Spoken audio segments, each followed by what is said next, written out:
بسم اللہ الرحمن الرحیم۔ کتاب معرفت، مولانا وحید الدین خان۔ باب ذکر و دعا۔ ذکر کیا ہے؟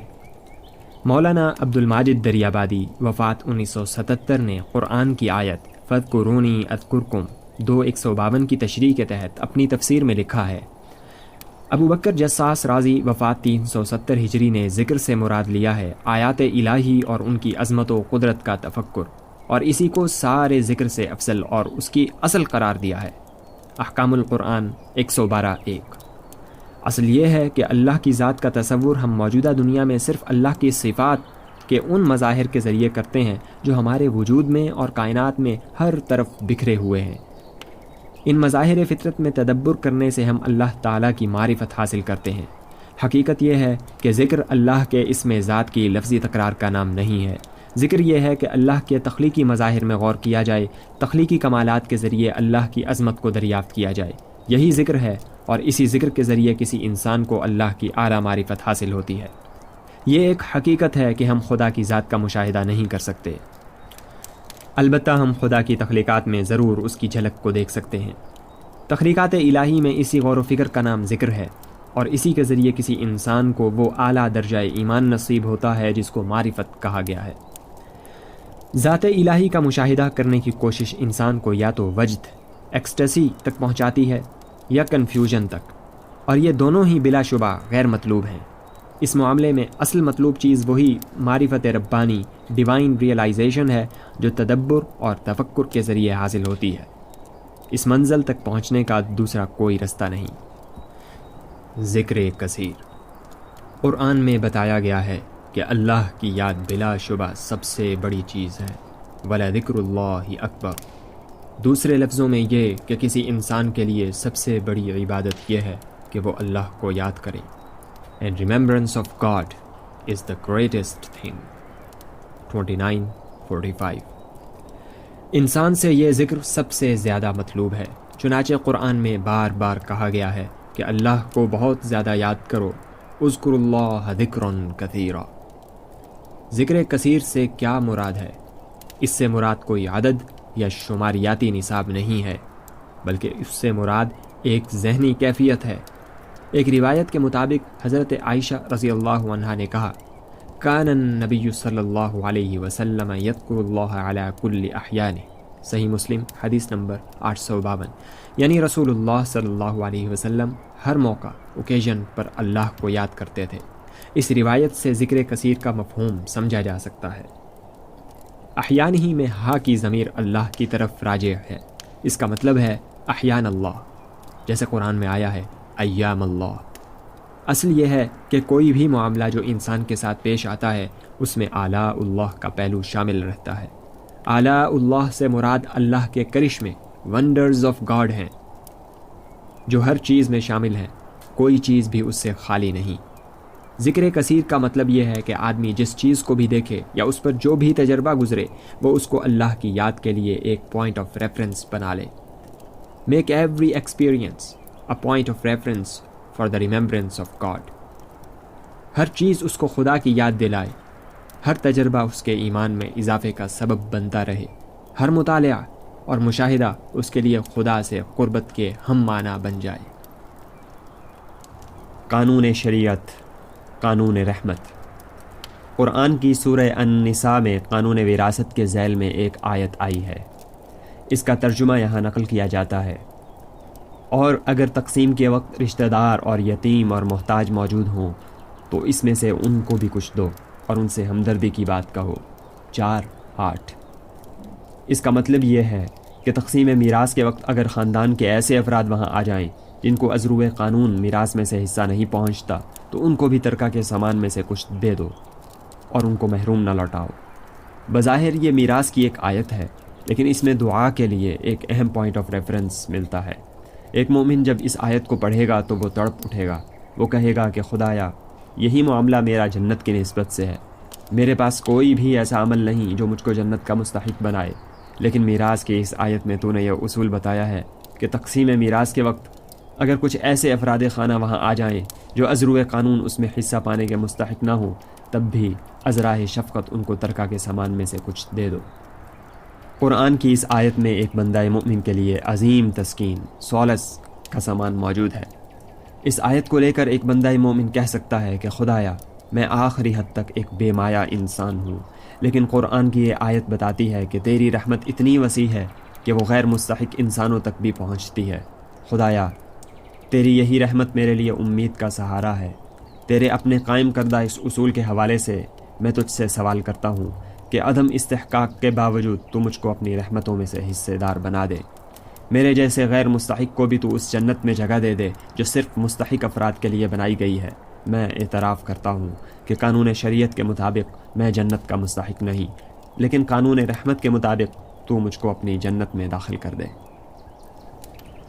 عجز اور اختیار۔ قرآن کی سورہ فاطر کی ایک آیت یہ ہے، یا ایہا الناس انتم الفقراء الی اللہ واللہ هو الغنی الحمید، 35-15۔ ترجمہ، یعنی اے لوگو، تم سب اللہ کے محتاج ہو اور اللہ بہت بے نیاز اور تعریف والا ہے۔ یہی بات ایک حدیث میں ان الفاظ میں آئی ہے، یا عبادی کلکم ضال الا من ہدیتہ فاستہدونی اہدکم، یا عبادی کلکم جائع الا من اطعمتہ فاستطعمونی اطعمکم، یا عبادی کلکم عار الا من کسوتہ فاستکسونی اکسکم۔ صحیح مسلم حدیث نمبر 2577۔ ترجمہ، یعنی اے میرے بندو، تم سب کے سب بھٹکے ہوئے ہو، سوا اس کے جس کو میں راہ دکھاؤں۔ تم مجھ سے رہنمائی مانگو، میں تم کو رہنمائی دوں گا۔ اے میرے بندو، تم سب کے سب بھوکے ہو، سوا اس کے جس کو میں کھلاؤں۔ تم مجھ سے کھانا طلب کرو، میں تم کو کھانا دوں گا۔ اے میرے بندو، تم سب کے سب عاری ہو، سوا اس کے جس کو میں پہناؤں۔ تم مجھ سے طلب کرو، میں تم کو پہناؤں گا۔ اللہ نے انسان کو ہر اعتبار سے ایک کامل وجود دیا، لیکن انسان کو کسی بھی اعتبار سے ذاتی اختیار حاصل نہیں۔ انسان مکمل طور پر ایک عاجز مخلوق ہے۔ اس عجز کی تلافی اللہ تعالیٰ کی طرف سے ہوتی ہے۔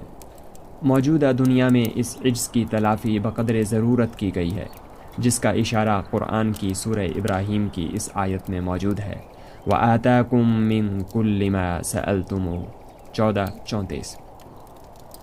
آخرت میں اہل جنت کے لیے اس عجز کی تلافی بقدر خواہش کی جائے گی، جیسا کہ قرآن میں آیا ہے، وَلَكُمْ فِيهَا مَا تَشْتَهِي أَنفُسُكُمْ وَلَكُمْ فِيهَا مَا تَدَّعُونَ، 41-31۔ اسی حقیقت کی دریافت سب سے بڑی معرفت ہے۔ قادر مطلق خدا کے مقابلے میں اپنے عجز تام کو شعوری طور پر دریافت کرنا، یہی معرفت کا آغاز ہے۔ اس دریافت کے بغیر کسی انسان کے اوپر معرفت کا دروازہ نہیں کھلتا۔ معرفت سے بہرہ مند لوگوں کے لیے جنت ہے اور معرفت سے بے بہرہ لوگوں کے لیے جہنم۔ ربانی دعا۔ قرآن میں بتایا گیا ہے کہ آدم علیہ السلام سے جب یہ غلطی ہوئی کہ انہوں نے شجر ممنوعہ کا پھل کھا لیا تو اچانک وہ اللہ کی رحمت سے محروم ہو گئے۔ اس کے بعد ان کو سخت ندامت ہوئی اور انہوں نے اللہ سے معافی کی دعا کی۔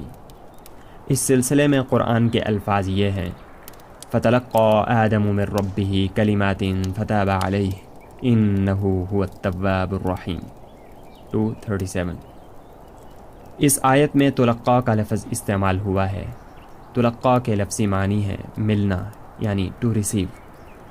یعنی آدم علیہ السلام نے اپنے رب سے کچھ کلمات اخذ کیے، پھر اس کے مطابق دعا کی تو اللہ تعالیٰ نے ان کی دعا کو قبول فرمایا۔ یہاں یہ سوال ہے کہ اس تلقا کی صورت کیا تھی۔ اس کا مطلب یہ نہیں ہے کہ اللہ تعالیٰ نے آواز دے کر آدم علیہ السلام کو بتایا، یا کوئی فرشتہ آیا اور اس نے انہیں ان کلمات کی تلقین کی۔ یہاں اس قسم کا مفہوم لینا درست نہیں۔ حقیقت یہ ہے کہ یہ الہام یعنی انسپائریشن کا ایک معاملہ تھا۔ اس طرح کے معاملے کی بابت امام مالک بن انس نے کہا ہے، نور یلقا فی قلب المؤمن، یعنی یہ ایک روشنی ہے جو مومن کے دل میں ڈالی جاتی ہے۔ جب کسی بندے پر شدید انابت طاری ہوتی ہے، وہ گریہ وزاری کے ساتھ اللہ کی طرف متوجہ ہو جاتا ہے، وہ آخری حد تک اپنے آپ کو اللہ کے آگے ڈال دیتا ہے۔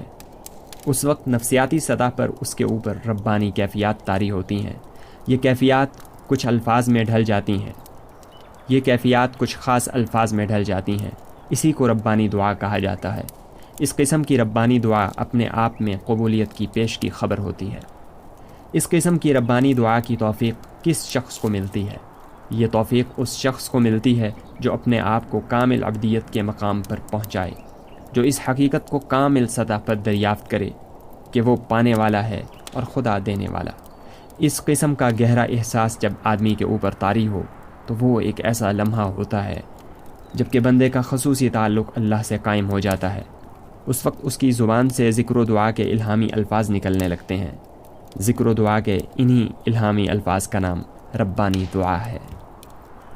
ناشکری کے حالات میں شکر۔ قرآن میں آدم اور ابلیس کا قصہ تفصیل سے بیان ہوا ہے۔ قرآن میں بتایا گیا ہے کہ سجدہ نہ کرنے کے نتیجے میں ابلیس کو جب رحمت خداوندی سے محروم کیا گیا، اس وقت ابلیس نے اللہ تعالیٰ سے کہا، قال فبما اغویتنی لأقعدن لهم صراطک المستقیم ثم لآتینہم من بین ایدیہم ومن خلفہم وعن ایمانہم وعن شمائلہم ولا تجد اکثرہم شاکرین۔ چیپٹر 7 ورس 16-17۔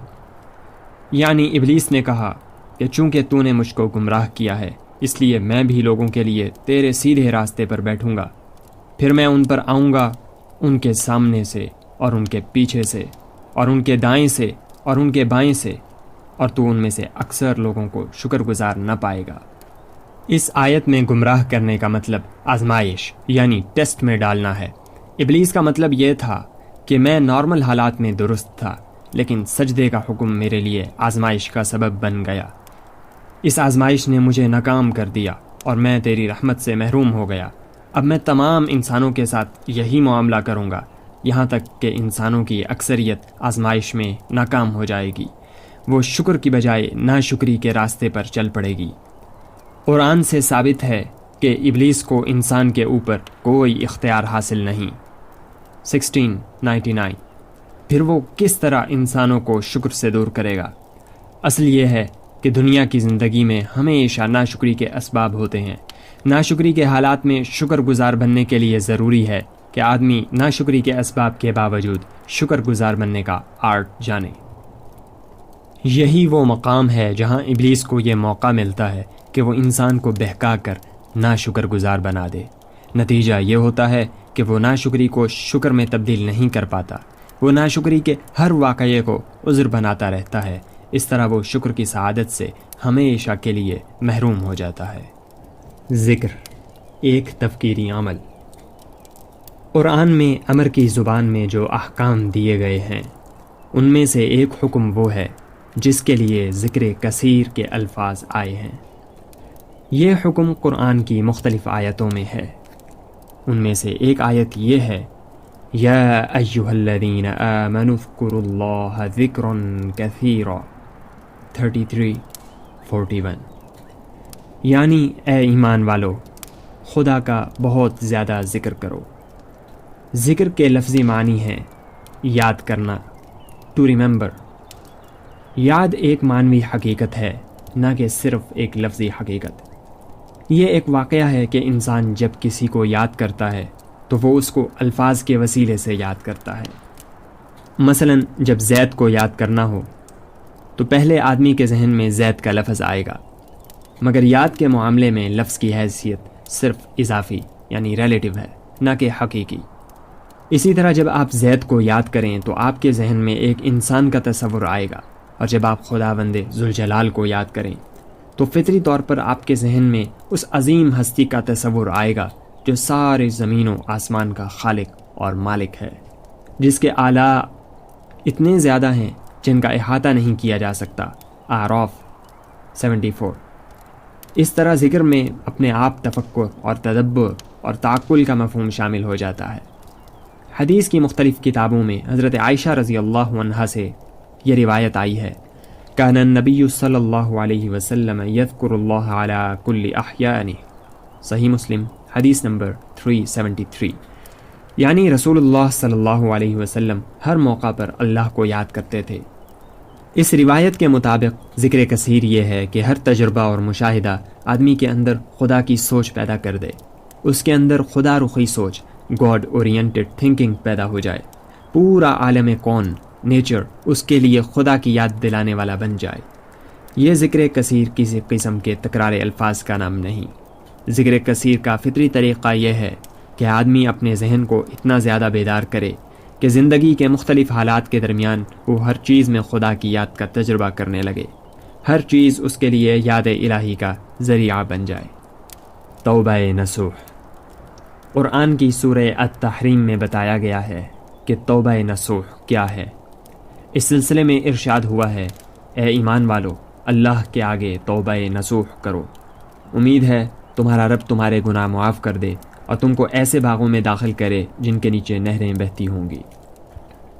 جس دن اللہ نبی کو اور اس کے ساتھ ایمان والوں کو رسوا نہیں کرے گا، ان کی روشنی ان کے آگے اور ان کے دائیں طرف دوڑ رہی ہوگی، وہ کہہ رہے ہوں گے کہ اے ہمارے رب، ہمارے لیے ہماری روشنی کو کامل کر دے اور ہماری مغفرت فرما، بے شک تو ہر چیز پر قادر ہے۔ 66:8۔ نصوح یا ناصح کے معنی خالص کے ہیں۔ کہا جاتا ہے ھذا عسل ناصح، یعنی یہ خالص شہد ہے۔ توبہ نصوح کا مطلب خالص توبہ یا سچی توبہ ہے۔ مفسر القرطبی نے لکھا ہے کہ علماء نے توبہ نصوح کے 23 معنی بتائے ہیں، مگر حقیقت یہ ہے کہ یہ 23 مختلف معانی نہیں بلکہ وہ خالص توبہ کے مختلف مظاہر ہیں۔ یہ مظاہر صرف 23 تک محدود نہیں بلکہ وہ اس سے بہت زیادہ ہیں۔ آدمی کسی گناہ میں مبتلا ہو جائے، اس کے بعد اس کو اپنی گناہ گاری کا احساس ہو، وہ اپنے دل میں شدید طور پر شرمندہ، ریپینٹنٹ ہو اور پختہ عزم کے ساتھ وہ خدا کی طرف رجوع کر لے، تو اسی کا نام توبہ نصوح ہے۔ آدمی اگر حقیقی طور پر توبہ نصوح کرے تو اس کے بعد اس کی پوری زندگی بدل جائے گی۔ اس کی سوچ کا رخ اگر پہلے غیر اللہ کی طرف تھا تو اب وہ اللہ کی طرف ہو جائے گا، پہلے اگر وہ غیر سنجیدہ تھا تو اب وہ سنجیدہ ہو جائے گا، پہلے اگر وہ غیر ذمہ دارانہ زندگی گزارتا تھا تو اب وہ ذمہ دارانہ زندگی گزارنے لگے گا، پہلے اگر وہ اپنے قول و عمل میں آزاد تھا تو اب وہ اپنے قول و عمل کا سخت پابند ہو جائے گا، پہلے اگر وہ آخرت سے بے خوف تھا تو اب وہ آخرت کے اندیشے میں زندگی گزارنے لگے گا۔ حقیقی توبہ آدمی کو بدل دیتی ہے، اور جو توبہ آدمی کو بدل ڈالے وہی توبہ نصوح ہے۔ شکر کی اہمیت۔ قرآن کی پہلی آیت یہ ہے، الحمدللہ رب العالمین، یعنی شکر ہے خداوند عالم کے لیے۔ قرآن کی اس آیت سے شکر کی اہمیت معلوم ہوتی ہے۔ حقیقت یہ ہے کہ اسلام کے تمام اعمال میں شکر ہی ایک ایسا عمل ہے جس کو انسان اپنی نسبت سے اعلیٰ ترین صورت میں کر سکتا ہے۔ دوسرے تمام اعمال مثلاً عبادت اور اخلاق اور معاملات کی ادائیگی میں مختلف اسباب سے کچھ نہ کچھ کمی رہ جاتی ہے، لیکن شکر کا تعلق دل اور دماغ سے ہے، اور جس چیز کا تعلق دل اور دماغ سے ہو اس کے بارے میں یہ ممکن ہو جاتا ہے کہ آدمی اس کو اس کی کامل صورت میں ادا کر سکے۔ یہاں وہ اپنے تمام جذبات اور اپنی ساری سوچ کو خدا کے سامنے پیش کر سکتا ہے۔ یہ خصوصیت صرف شکر کو حاصل ہے۔ شکر کیا ہے؟ شکر دراصل اعتراف کا دوسرا نام ہے۔ انسانی معاملات میں جس چیز کو اعتراف کہا جاتا ہے اسی کا نام خدائی معاملے میں شکر ہے۔ ہر آدمی کے لیے یہ ضروری ہے کہ وہ اپنے شعور کو اتنا زیادہ بیدار کرے کہ ہر ملی ہوئی چیز اس کو کامل معنوں میں خدا کا عطیہ دکھائی دے۔ وہ کامل جذبہ اعتراف کے ساتھ یہ کہہ سکے کہ خدایا تیرا شکر ہے۔ خدا کی نعمتوں اور رحمتوں کا کامل احساس کر کے یہ کہہ پڑنا کہ الحمدللہ رب العالمین، یہی شکر ہے، اور یہ شکر بلا شبہ سب سے بڑی عبادت ہے۔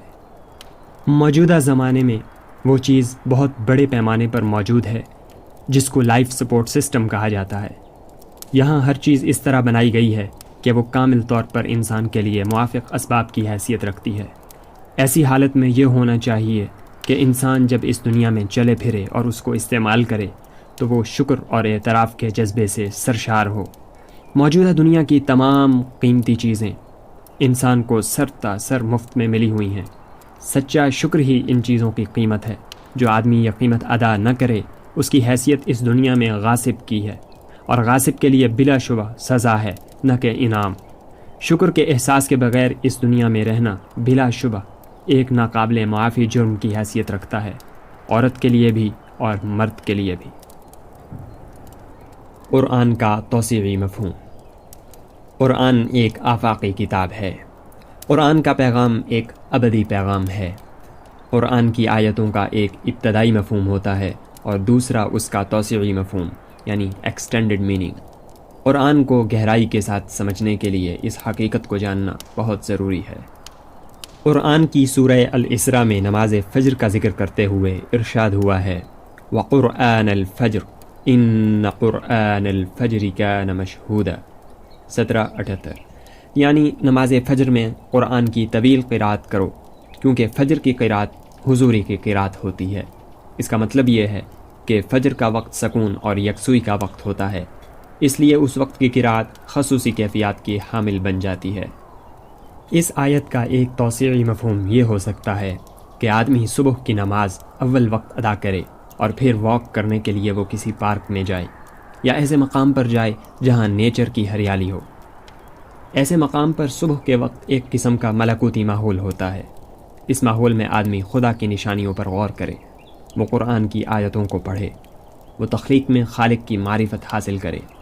اس کی ایک صورت یہ ہے کہ نماز فجر کی ادائیگی کے بعد کچھ لوگ اجتماعی طور پر ایسے مقامات پر جائیں، وہاں فطرت کے ماحول میں وہ ذکر کا حلقہ قائم کریں، وہ خدا کی باتوں کا چرچا کریں، وہ درس قرآن یا درس حدیث کی صورت میں نصیحت حاصل کریں، وہ فطرت کے مناظر میں خدا کے کمالات کا ذکر کریں، وہ روحانیت کی فضا میں اپنے لیے دینی غذا حاصل کرنے کی کوشش کریں۔ یہ گویا کہ تذکیر فجر ہے جو قرآن فجر کی ایک توسیعی صورت ہے۔ اس قسم کا عمل بلا شبہ اضافہ ایمان کا باعث ہے، خواہ وہ انفرادی طور پر ہو یا اجتماعی طور پر۔ یہی قرآن کی ہر آیت کا معاملہ ہے۔ قرآن کی کسی آیت کا ایک مفہوم وہ ہے جو اس کے شان نزول یا سبب نزول کے ذریعے معلوم ہوتا ہے۔ یہ آیت کا ابتدائی مفہوم ہے۔ اسی کے ساتھ قرآن کی ہر آیت کا ایک توسیعی مفہوم ہے۔ اس توسیعی مفہوم کے اعتبار سے ہر دور میں قرآن کے نئے معانی لوگوں پر کھلتے چلے جائیں گے۔ کتاب تلاوت یا کتاب اطاعت۔ مسٹر اے اور مسٹر بی کے درمیان ایک جائیداد پراپرٹی کو لے کر نزاع ہوئی۔ دونوں کا دعویٰ تھا کہ جائیداد میری ہے۔ دونوں مسلمان تھے۔ مسٹر اے نے مسٹر بی سے کہا کہ اگر آپ قرآن کو ہاتھ میں لے کر کہہ دیں کہ یہ جائیداد میری ہے تو میں اپنا دعویٰ واپس لے لوں گا اور جائیداد پر آپ کا حق تسلیم کر لوں گا۔ مسٹر بی نے کہا اس معاملے کا قرآن سے کیا تعلق؟ مسٹر بی ایک مسلمان شخص تھے۔ پھر انہوں نے ایسا کیوں کہا؟ اس کا سبب یہ ہے کہ موجودہ زمانے کے مسلمان خدا کی کتاب کو وہی درجہ دے چکے ہیں جس کو قرآن میں کتاب مہجور 2530 کہا گیا ہے۔ حقیقت یہ ہے کہ موجودہ زمانے کے مسلمانوں کے لیے قرآن برائے تلاوت کتاب بن گیا ہے، نہ کہ برائے اطاعت کتاب۔ یہ ذہن موجودہ زمانے کے مسلمانوں میں عام ہو چکا ہے۔ مذکورہ واقعہ اسی ذہن کی ایک مثال ہے۔ بہت سے لوگ جو اسلام کے نام پر ادارے یا تحریکیں چلا رہے ہیں، میں نے ان سے پوچھا کہ کیا آپ نے اپنا کام شروع کرنے سے پہلے قرآن کو بار بار اس نظر سے پڑھا تھا کہ قرآن کے مطابق میرے لیے کرنے کا کیا کام ہے؟ مگر غالباً کسی نے بھی یہ جواب نہیں دیا کہ ہاں میں نے قرآن کو بار بار اس نظر سے پڑھا اور پھر قرآن سے مجھ کو جو روشنی ملی اس کے مطابق میں نے اپنا یہ کام شروع کیا۔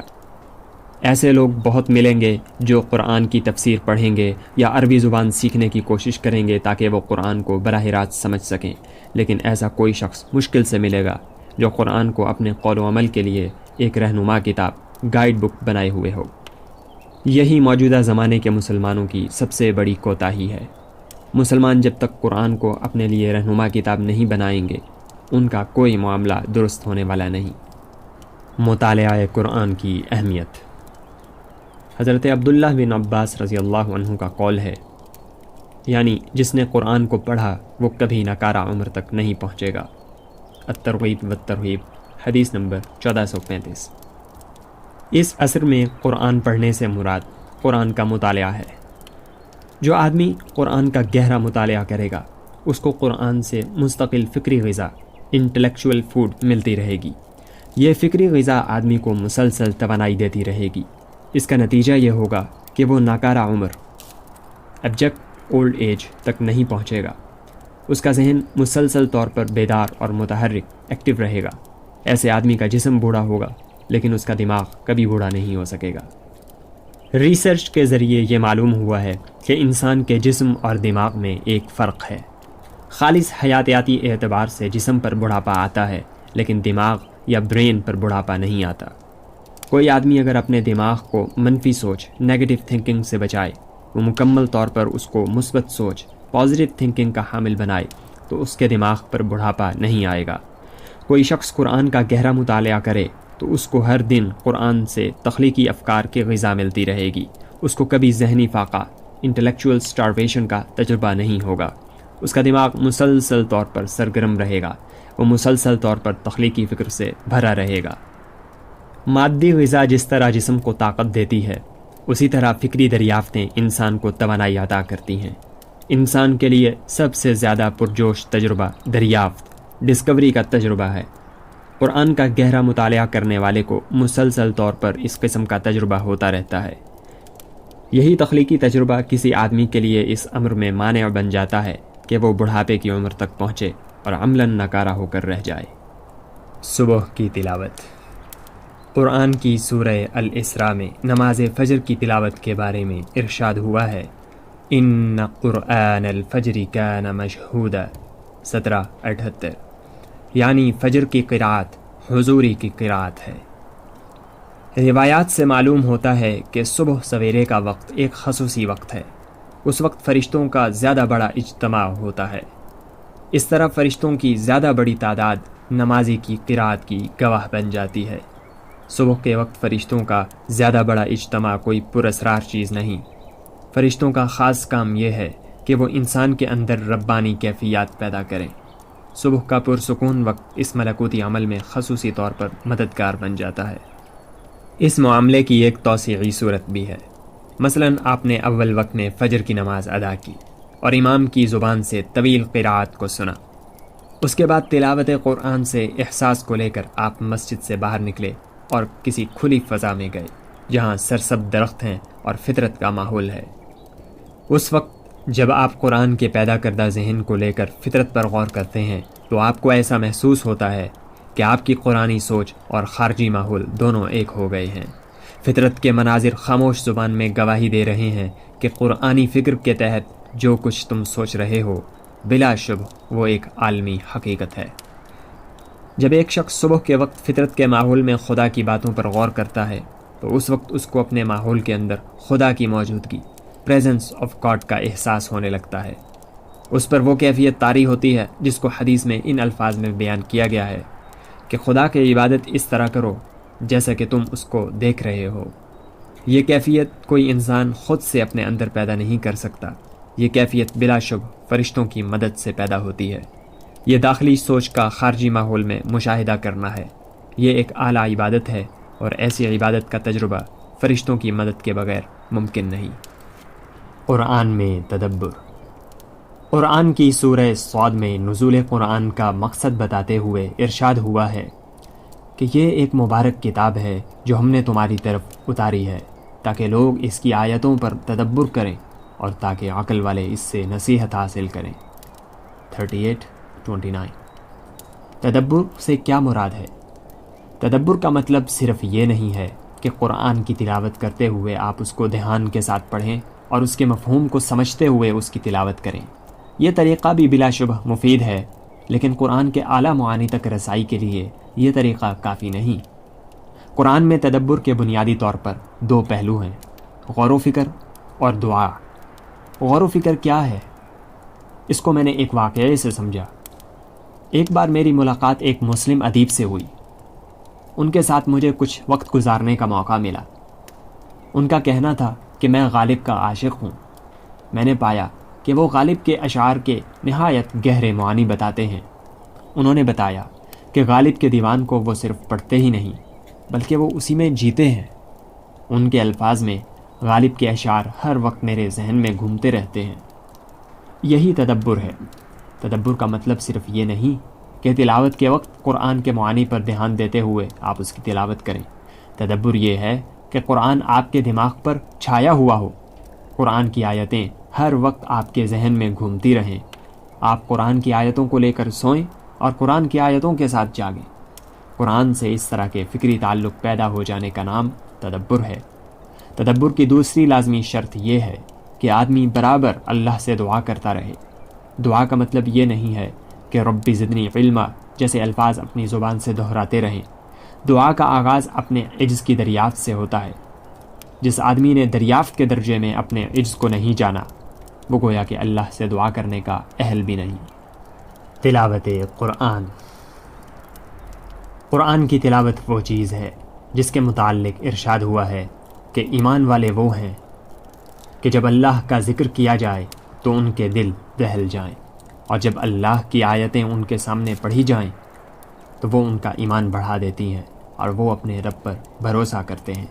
الانفال ورس 2۔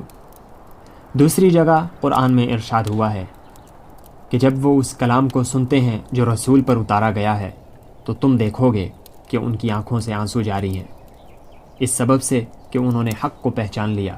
وہ پکار اٹھتے ہیں کہ اے ہمارے رب، ہم ایمان لائے، بس تو ہم کو گواہی دینے والوں میں لکھ لے۔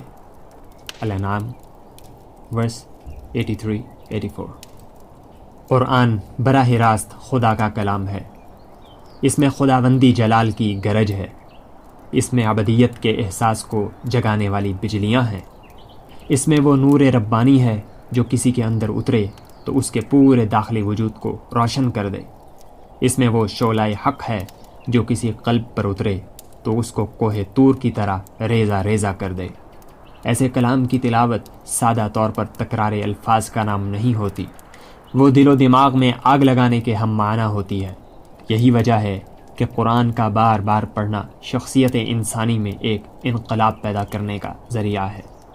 قرآن کی تلاوت سادہ طور پر ایک کتاب کی تلاوت نہیں ہے، یہ کلام الہی کا مطالعہ ہے۔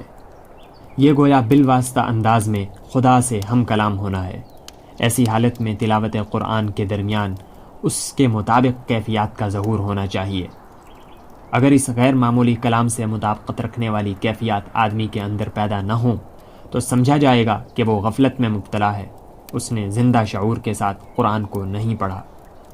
قرآن کو پڑھتے ہوئے ایسا ہونا چاہیے کہ آدمی کے اوپر خدا کی ہیبت طاری ہو، وہ اپنے آپ کو خدا کے قریب محسوس کرنے لگے۔ قرآن کا پڑھنا اس کو خدا سے ملانے والا بن جائے۔ قرآن کو پڑھنا اس کے لیے خدا سے زندہ تعارف کے ہم معنی ہو۔ قرآن میں وہ ایک طرف اپنی عبدیت کو پالے اور دوسری طرف خدا کی معبودیت اور اس کے جلال کو۔ تدبر قرآن۔ قرآن کی سورہ صاد میں بتایا گیا ہے کتاب انزلناہ الیک مبارک لیدبروا آیاتہ ولیتذکر اولو الالباب 38-29، یعنی یہ قرآن ایک بابرکت کتاب ہے جو ہم نے تمہاری طرف اتاری ہے تاکہ لوگ اس کی آیتوں پر غور کریں اور تاکہ عقل والے اس سے نصیحت حاصل کریں۔ اس آیت میں تدبر سے مراد تفکر ہے۔ تفکر کیا ہے؟ تفکر دراصل عقل کو استعمال کرنے کا دوسرا نام ہے۔ اس کا مطلب یہ ہے کہ قرآن کو پڑھتے ہوئے اپنی عقل کو کھلا رکھو، کیونکہ عقلی غور و فکر کے ذریعے ہی کسی کو قرآن سے معنوی نصیحت ملتی ہے، نہ کہ محض لفظی تلاوت سے۔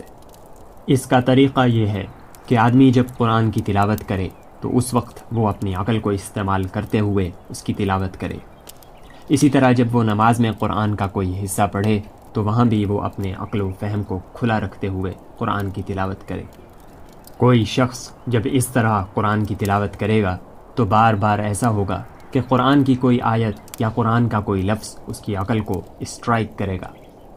ایسے موقع پر آدمی کو چاہیے کہ وہ ٹھہر کر اس پر غور کرے، اس طرح اس کو قرآن سے نصیحت کی غذا ملتی رہے گی۔